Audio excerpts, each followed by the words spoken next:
Video घेताय का? नाही व्हिडिओ घेताय.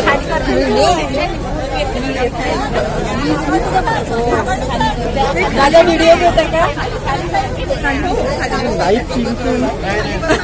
माझे पाय कसं खायचं? सबको क्रांतिकारी जय भीम.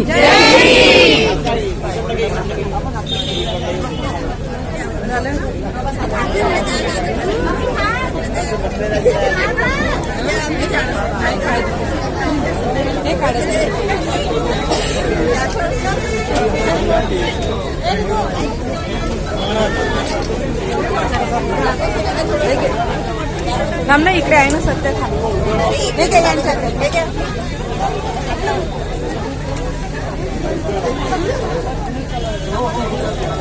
मला नाही जास्त पाय उभं नाही राहणार, पाय घेऊन जात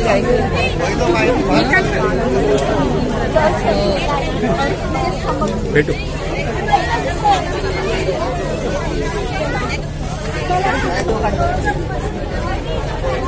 सर फोटो काढा सर. नाही काढा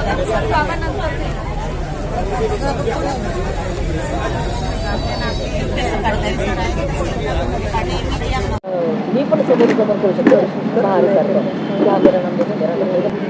नमस्कार जय भीम मित्रांनो, आणि आज आपण नरेंद्रनगर या ठिकाणी पोहोचलो आहोत आणि इथे संविधान दिवस अमृत महोत्सव 2025 चे भव्य दिव्य कार्यक्रम घेण्यात आला आहे. आणि या कार्यक्रमाच्या माध्यमातून जनतेपर्यंत संविधानाच्या बद्दल जनजागृती व्हावी आणि लोकांपर्यंत संविधानचा एक सागर व्हावा याकरिता इथे मोठा असा एक कार्यक्रम इनिशिएटिव्ह कार्यक्रम घेण्यात आला आहे. आणि या कार्यक्रमाच्या माध्यमातून मान्यवर साहेबांनी लोकांना जनतेला एक सुंदर असं मार्गदर्शन केलं आहे. आपल्याकडे मान्यवर साहेब जुळलेले आहे, त्यांचे काय सांगा जाणून घेऊया. सर आपला परिचय सांगा की आज इथे कार्यक्रम घ्यायला काय सांगणार विशेष, आपला परिचय सांगा. मी प्राध्यापक घनश्याम दाबर्डे, संविधान दिवस समारोह संयोजन समितीचा एक मार्गदर्शक. मागील 17 पासून या ठिकाणी संविधान दिवस समारोह संयोजन समितीच्या वतीने आम्ही या ठिकाणी संविधान सन्मान दिवस साजरा करत असतो आणि त्यासाठी आम्ही विविध उपक्रम राबवत असतो. यावर्षी संविधान दिवसाचं हे अमृत महोत्सवी वर्ष. संविधानाला लागू होऊन आज 75 वर्ष झाली आणि हे 25 वर्ष म्हणजे त्याचा सांगता समारोह. त्या संविधान अमृत महोत्सवाचा हा सांगता समारोह अमृत महोत्सव वर्ष आज या ठिकाणी संपत आहे. 75 वर्ष झालीत आणि म्हणून यावर्षी मोठ्या उत्साहानं आम्ही हा सोहळा साजरा करीत आहोत. 26 नोव्हेंबरला डॉक्टर बाबासाहेब आंबेडकरांनी भारतीय संविधान सभेला सोपवलं, सुपूर्द केलं. म्हणून तो दिवस आपण या संपूर्ण भारतवर्षामध्ये त्या संविधानाचा सन्मान करावा म्हणून आपण तो साजरा करत असतो. संपूर्ण राष्ट्रामध्ये हा राष्ट्रीय उत्सव म्हणूनच साजरा केला जातो. त्याच प्रकारे या नरेंद्रनगर आणि मनीषनगर परिसरातील विविध सोसायट्या, जवळपास 25 सोसायट्या एकत्र येऊन हा सोहळा साजरा करीत असतात.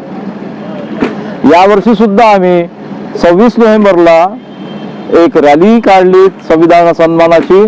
अस्मिता बुद्ध विहार पासून सुरू करून सायंकाळी आम्ही ती 5 वाजता सुरू केली आणि त्याच ठिकाणी ती समाप्त झाली. एक आपला त्या ठिकाणी परिसरामध्ये फिरून आणि नंतर त्या ठिकाणी आम्ही त्या संविधानाच्या गुणगौरव करण्यासाठी संविधानाचे गीतं, परिवर्तनाचे गीतं हे सांगणारं एक मोठा संगीताचा कार्यक्रम आयोजित केला होता. त्यासाठी भंडाऱ्याची तरुण वर्गांची एक फ्रेंड म्युझिकल ग्रुप म्हणून संस्था आहे छोटी, त्यांना आम्ही पाचारण केलं होतं आणि त्यांनी दर्जेदार असा संगीताचा कार्यक्रम त्या ठिकाणी दिला. जवळपास 3 तास त्या ठिकाणी सगळ्या रसिकांना त्यांनी मुग्ध करून सोडलं आणि त्या दिवशी खूप चांगल्या वातावरणामध्ये आम्ही संविधानाचा दिवस साजरा केला. त्यानंतर मग 29 तारखेला आम्ही दिवसभर या नरेंद्रनगरच्या मैदानामध्ये आम्ही विविध स्पर्धाचं आयोजन करत असतो. संविधान समारोह समितीच्या वतीनं त्या दिवशी जवळपास 10 स्पर्धा आम्ही आयोजित केल्या.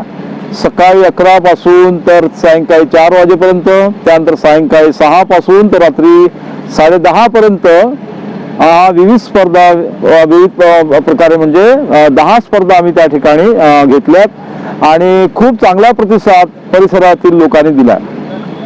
या सांस्कृतिक कार्यक्रमाच्या पाठीमागची किंवा स्पर्धेच्या पाठीमागची भूमिका हीच आहे की या परिसरातील जे परिवर्तनवादी लोक आहेत, संविधानावर प्रेम करणारी माणसं आहेत, नागरिक आहेत, त्या मूल्यांना जे जीवनात आणतात आणि त्यापासून काही उमेद ठेवतात अशी लोक या ठिकाणी येतात आणि त्यांचा सहभाग असतो.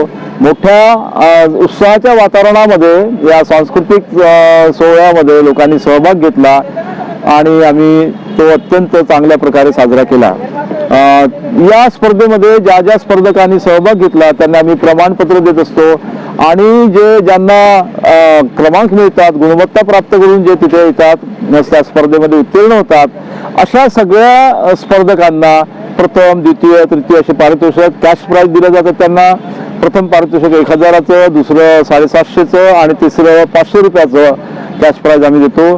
तसंच त्यासोबत त्या मुलांना, त्या स्पर्धकांना उत्तेजना मिळावी, प्रोत्साहन मिळावं म्हणून आम्ही त्यांना प्रमाणपत्र आणि मोमेंटो सुद्धा देत असतो. अशा पद्धतीनं या सगळ्या स्पर्धकांना जो मुख्य कार्यक्रम असतो आपला 30 तारखेचा, त्या शेवटच्या सत्रामध्ये त्यांना बक्षीस वितरण केलं जातं. आज 30 तारीख, आजचा रविवार आणि या दिवशी सगळे लोक सुट्टीवर असतात, उपलब्ध असतात, त्यांनाही सहज इकडे तिकडे जाणं शक्य होतं म्हणून त्यांच्यासाठी आम्ही संविधान दिवस हा 26चा जरी असला, 26 नोव्हेंबरचा, तरी आम्ही नेहमी रविवारला हा एक मोठा कार्यक्रम चर्चासत्राचा आयोजित करत असतो. या चर्चासत्रामध्ये आम्ही संविधानाचा अभ्यास करणारे, संविधानाच्या चळवळीमध्ये स्वतःला राबवून घेणारे, संविधानिक मूल्यांशी ज्यांची नाळ जुळलेली आहे असे जे विचारवंत असतात, कार्यकर्ते असतात, सामाजिक क्षेत्रात काम करतात, अभ्यासक आहेत, अशांना आम्ही पाचारण करतो. त्यासाठी आम्ही हिंदी बेल्टमधून म्हणजे दिल्ली भागातून आम्ही 2 प्रमुख अशा विचारवंतांना बोलवतो. जसं यावर्षी आम्ही डॉक्टर सूरज मंडल, जे BP मंडल होते, ज्यांनी मंडल आयोग लागू केला, सादर केला, ते मंडल त्यांचे नातू जे सध्या दिल्ली विद्यापीठामध्ये प्राध्यापक आहेत, त्या डॉक्टर सूरज मंडलला आम्ही पाचारण केलं. आज दिल्लीवरून ते आले. त्यानंतर दिल्लीमध्येच आंबेडकरी चळवळीमध्ये प्रख्यात असलेले प्रोफेसर डॉक्टर लक्ष्मण यादव यांना सुद्धा आम्ही या ठिकाणी आमंत्रित केलं. तशा प्रकारे आज दिल्लीचे हे 2 प्रमुख विचारवंत आंबेडकरी चळवळीमध्ये, संविधानाच्या चळवळीमध्ये आणि लोकांशी नाळ जुळून असलेले असे कार्यकर्ते, विचारवंत, त्यांना आम्ही आज या ठिकाणी पाचारण केलं.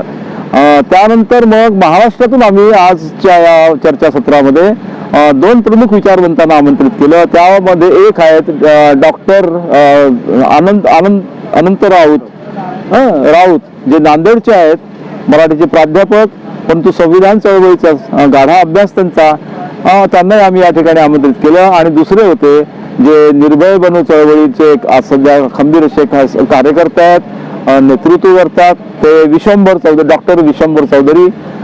जरी ते विज्ञानाचे असले, पर्यावरणाच्या संदर्भात ते काम करत असले, तरी ते आजकाल या निर्भय बनू चळवळीमध्ये लोकशाही मूल्यांसाठी, संविधानाच्या मूल्यासाठी ते काम करताना दिसतात. असे आम्ही 4 वक्ते या ठिकाणी बोलवले. आता जे प्रथम सत्र झालं त्या प्रथम सत्राचे उद्घाटक होते आपल्या दैनिक लोकमत नागपूर आवृत्तीचे संपादक माननीय श्रीमंत माने, ते उद्घाटक म्हणून होते. त्यांनी आजच्या या प्रथम सत्राचं, चर्चासत्राचं उद्घाटन केलं आणि अत्यंत सुंदर, मनोवेधक असं त्यांनी मार्गदर्शन केलं. म्हणजे आपण म्हणतो की भांडवली वृत्तपत्र आहेत, तरी सुद्धा त्यांनी आपला स्वतंत्रपणा त्यांच्या विचारातून व्यक्त केला आणि त्यांनी स्वतंत्रपणे मांडणी केली की आजचा काळ कसा आहे, वास्तविकता काय आहे आणि त्यातून बाहेर पडण्यासाठी काय करावं लागेल याचं त्यांनी मार्गदर्शन केलं.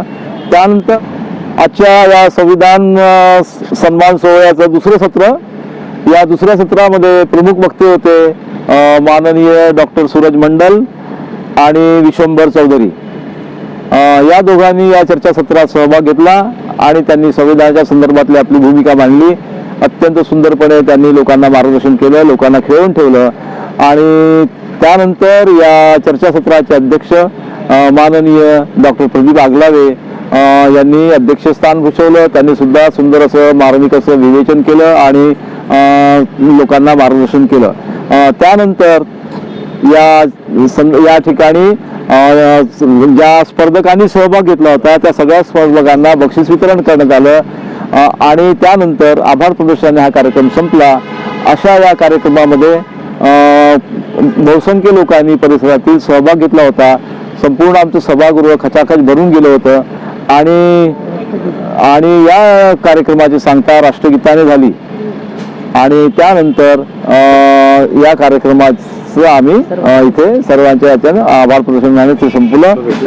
आणि या ठिकाणी आम्ही आमच्या संविधान समारोह संयोजन समितीच्या वतीनं आपल्या TV चॅनलच्या वतीनं समस्त नागरिकांना खूप खूप शुभकामना व्यक्त करतो आणि त्यांनी या संविधानाच्या अशा या काळामध्ये संविधानासोबत राहावं, त्या मूल्यांशी सोबत राहावं, त्यासाठी खूप खूप मंगलकामना शुभकामना देतो आणि थांबतो. जय भीम.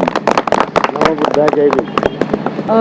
चॅनलशी प्रदीप आगलावे साहेब जुळलेले आहे आणि तळागाळाच्या लोकांना एकत्र करून संविधानाचे धडे देतात आणि तथागताची विचार सुद्धा वाढवण्याचं काम करतात. थेट आपल्या चॅनल जुळलेले आहे. काय सांगू जाणू सर, आपला पहिला सांगा.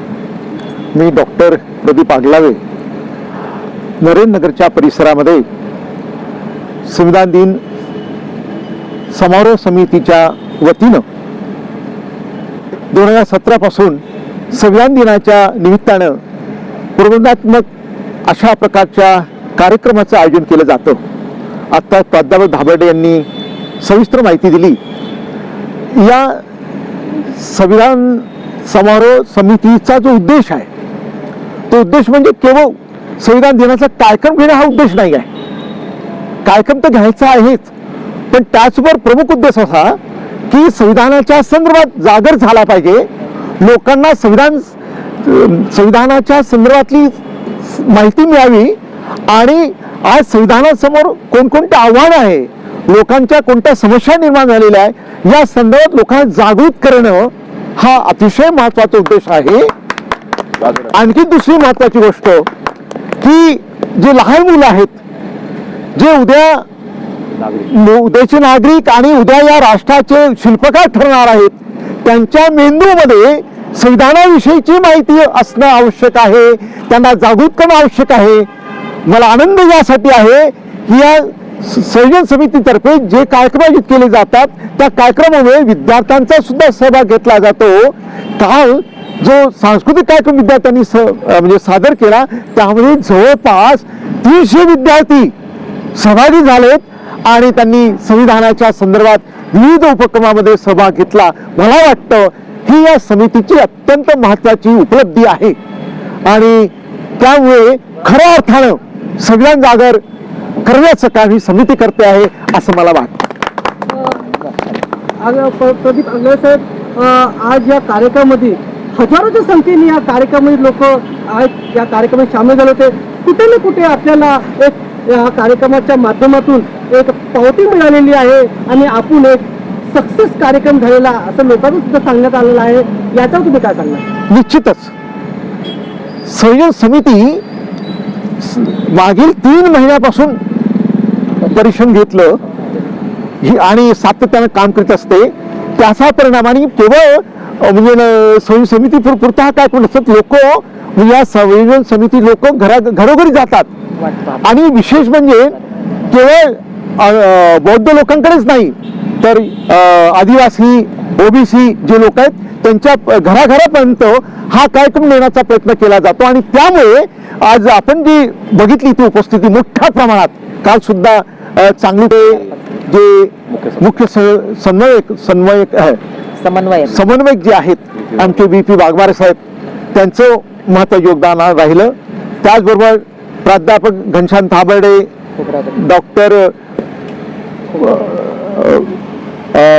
खोब्रागडे, नरेंद्र पाखसांडे साहेब, त्यानंतर वीरेंद्र अंबुलकर, सुधाकर दुबे, डॉक्टर अशोकानंद देशभ्रतार, त्याचबरोबर ज्या वेगवेगळ्या सोसायटी आहेत, अस्मिता सोसायटी, नगर विकास सोसायटी, वीरवन सोसायटी, शिल्पा सोसायटी, दीन प्रजादी सोसायटी, सप्तगिरी सोसायटी, लुंबिनी नगर सोसायटी, अशा विविध सोसायटीच्या वतीने या कार्यक्रमाचं आयोजन केलं जातं. आणि त्यामुळे खऱ्या अर्थानं लोकांपर्यंत, लोकांच्या दारापर्यंत आम्ही या स्वयं समिती लोक जातात आणि त्यामुळेच इतका मोठा प्रतिसाद लोकांचा मिळतो.